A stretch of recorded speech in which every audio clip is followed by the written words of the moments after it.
Mr. and Mrs. Seller, what I'd like to do now is share with you what's going on in our market. And what I've done is I've brought to show you a copy of the total market overview. And what it is basically a snapshot of our residential real estate market. Now, as you can see, we've broken this down into price ranges. First, let me ask you, what price range do you think your home is in? 2 to 250? Well, let's take a look. If we look in the $2 to $250,000 price range, right now there are 861 homes for sale. Now, that's the bad news. And the reason I say that's bad news is because those homes all represent competition for you. They're all trying to sell. The next column is what I call the good news column, and it's the number of homes that are pending. And what that means is these homes have all received offers that have been accepted, and they're on their way to close. So right now, as you can see, we've got 130 homes currently pending. Now, as a percentage, that's 15.1% of the market. So, in actuality, 1 in 6 homes is selling right now. And I think you'll agree with me that our goal is to make sure yours is that home that sells.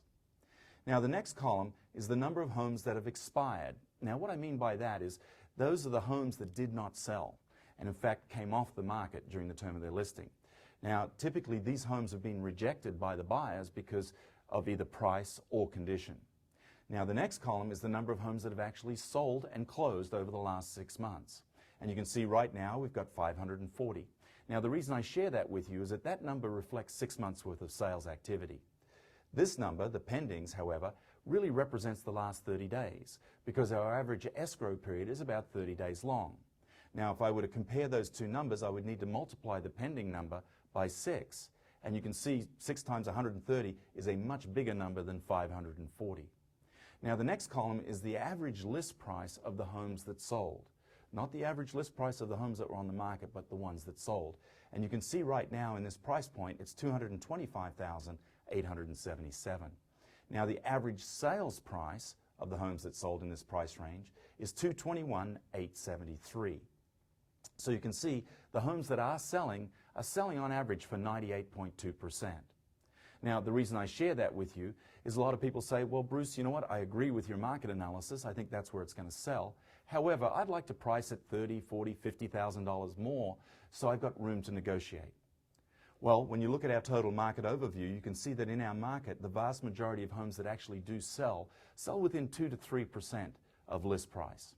So pricing at $30,000, $40,000, $50,000 over market value will cause your home not to sell. In fact, when you do that, one of two things will happen. Either you'll get a lot of activity and no offers, or alternatively, you'll get no activity or very little activity and, of course, no offers. And the reason for that is that the people who can afford to buy a house are not looking $30,000 to $40,000 to $50,000 outside of their price range. And secondly, those who are looking at your home are comparing it to homes that are worth $30,000, $40,000, $50,000 more. See, Mr. and Mrs. Seller, I would rather you price it at market value and don't negotiate. See, if I could bring you 10 offers, have you reject 9 of them because they're not willing to come up to your price, that would be better than not bringing you any offers at all. Wouldn't you agree? Now, the last number that's important here is the average days on market. And as you can see in this price point right now, the average number of days is 92. So what that means is half of them sell quicker than that, the other half take longer. So let me ask you, when do you need to move by? Because ultimately that will determine how we need to position your home. So as you can see, this is the big picture. Now what I'd like to do is narrow the focus down to your home, and I have a market analysis here for that.